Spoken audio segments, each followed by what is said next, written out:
In this lecture, I want to talk about how to find the derivatives of common trig functions. For example, let's start with the derivative with respect to x of sine of x. How would we find the derivative of that? Now, one thing, if you've worked with GeoGebra at all, you could, we actually did this one in one of the labs, you traced out the slope of the tangent line at any point along sine x, and we already found that to be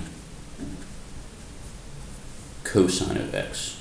So kind of intuitively, graphically, if we were to graph the slope of the tangent line to sine of x at any point x, it would trace out the curve that is the graph of cosine of x. What I'd like to do here is just go through the derivation of it using the definition.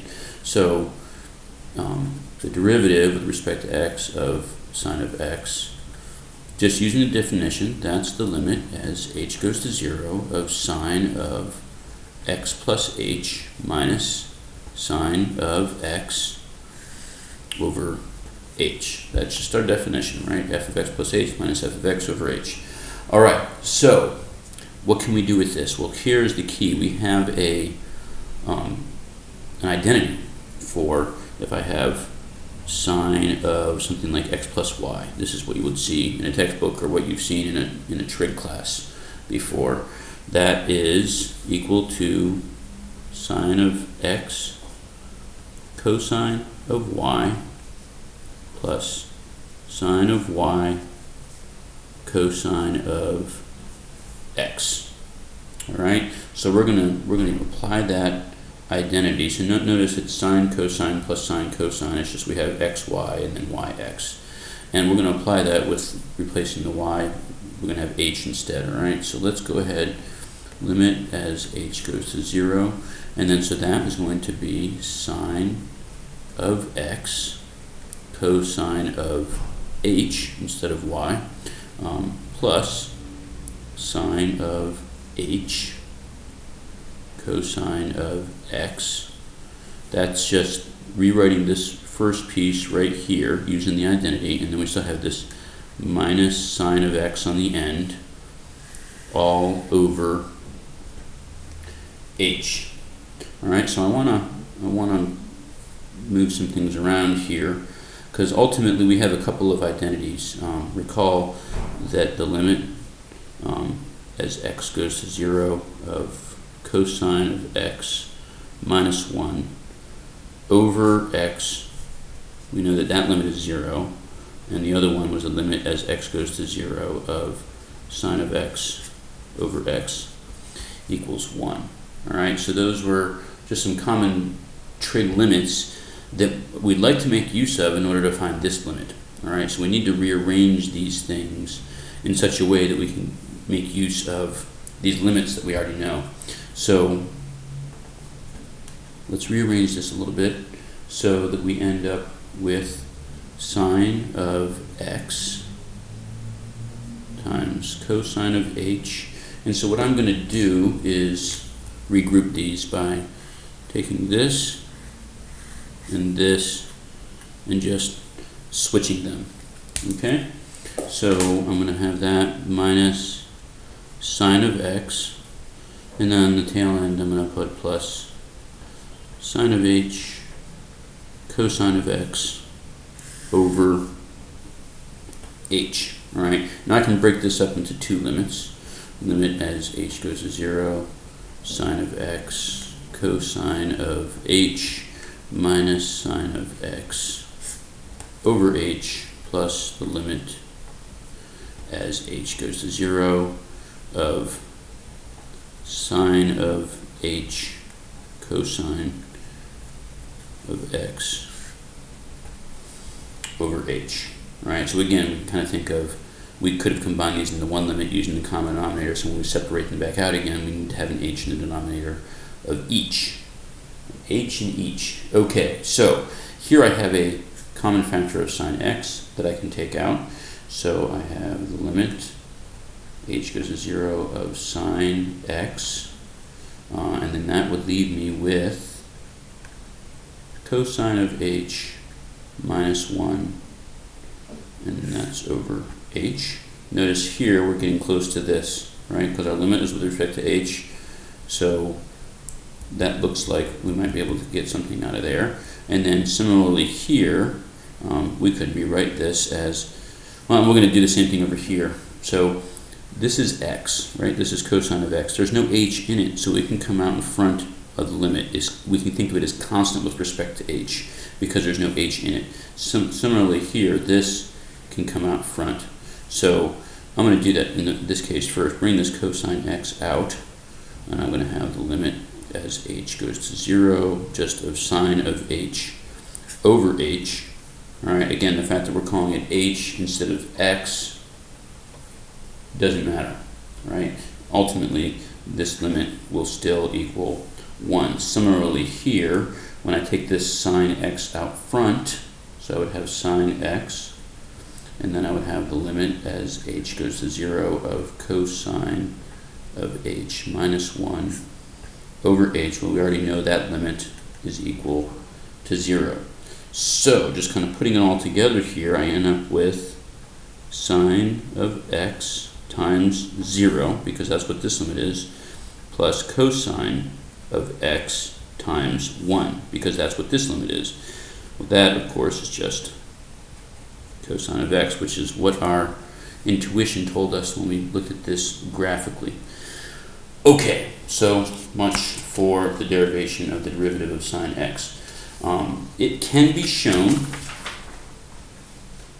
that the derivative with respect to x of cosine of x is negative sine x. So we would go through something very similar to what we did here. I will spare you the derivation. You could probably, I mean, if you haven't looked at this, I mean, what you would need to do that is you would need the identity of cosine of x plus y. All right, but because you would end up with a cosine x plus h minus cosine x over h. You would have to use this identity to rewrite that, and you know, everything would work out. So you can take my word for it. I think you'd rather do that than watch me do that one again. All right, so that gives us that one. Sorry, a little bit more paper here. I'm down to my last page. Okay, but let's take a look at the derivative with respect to x of tangent. All right, well, tangent can be rewritten as sine over cosine.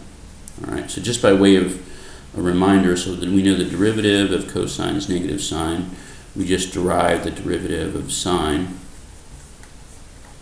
is cosine. All right, so if we use this identity, the tangent is sine over cosine, then we should be able to use the quotient rule in order to derive the derivative of tangent. So let's go ahead and do that. It's going to be a lot less painful than what we just did, because we can just use the quotient rule. So this is the derivative of sine x over cosine x. All right, so remember the quotient rule, it's the denominator times the derivative of the numerator, right? The derivative of sine is cosine, minus the numerator times the derivative of the denominator, and the derivative of cosine is negative sine all over the denominator squared, cosine squared x. All right, so this gives us cosine squared x, and then so I have minus a negative, so these become positive, so I have cosine plus sine squared over cosine squared, but cosine squared plus sine squared is the same as sine squared plus cosine squared. That's our Pythagorean identity.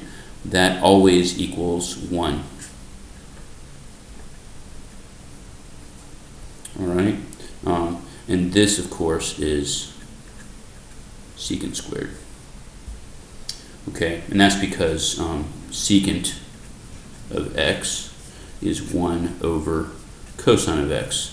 So if this is squared, then this is squared. I mean, we can think of this as being the whole thing, right? 1 over cosine of x squared, because 1 squared is 1 and cosine squared is cosine squared. Okay, so the derivative, just to kind of add to our little list up here at the top. So the derivative of cosine is negative sine, derivative of sine is cosine, and the derivative of tangent of x is secant squared. All right, I'm just going to do one more, and actually we have it right here. Let's figure out what the derivative of secant is. All right, because that could be. Well, once we do that, you can see that really we can just use the quotient rule again. If we do the derivative of secant of x, that's the derivative of 1 over cosine of x. All right, so if we use the, well, good, now to give you a different color, I'm going to avoid this piece here, so let's come down here. Let's say that is going to be the denominator times the derivative of the numerator, and the derivative of 1 is 0, minus the numerator, which is 1, times the derivative of the denominator, which is minus sine x, over the denominator squared. Right? Okay, so now we can, this is minus a negative, so I end up with sine x over cosine squared x, right? Which I can rewrite as sine x over cosine x times cosine x. I mean, that's what cosine squared means. It's just cosine times cosine, which I then can write as 1 over cosine times sine over cosine, right? Because sine x is the same thing as 1 times sine x. And this right here, that's secant x. And this, of course, we've already seen that's tangent x. So, the derivative of secant x is secant x tangent x. So here's another one that you should know. All right, so in addition to these three, and there are 2 more, and I'm just going to give them to you. We could derive them all using the quotient rule, but I will spare you that derivation. The derivative with respect to x of cosecant x, which is 1 over sine x, that gives us negative cosecant x times cotangent of x.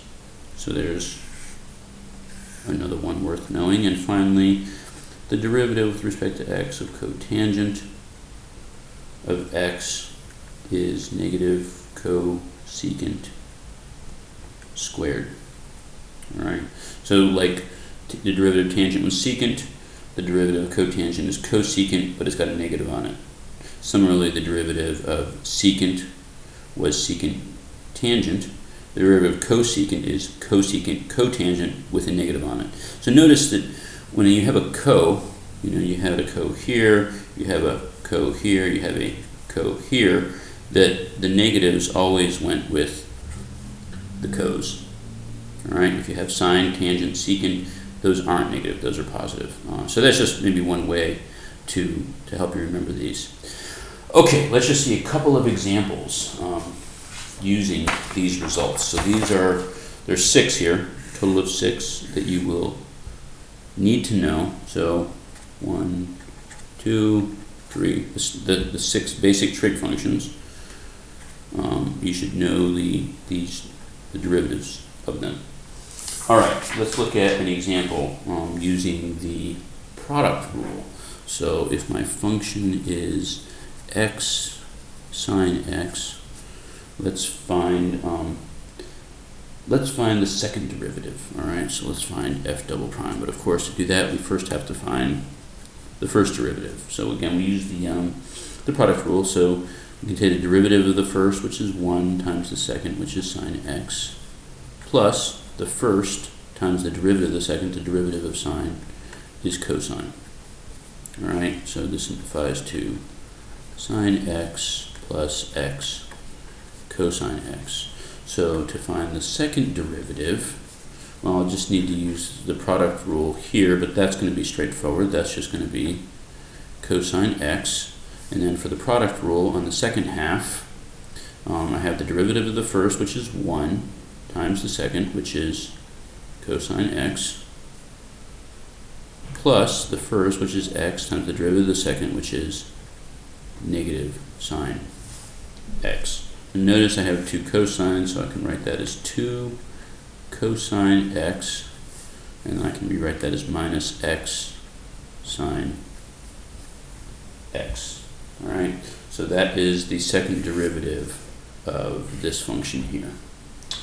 Okay, just one more quick example.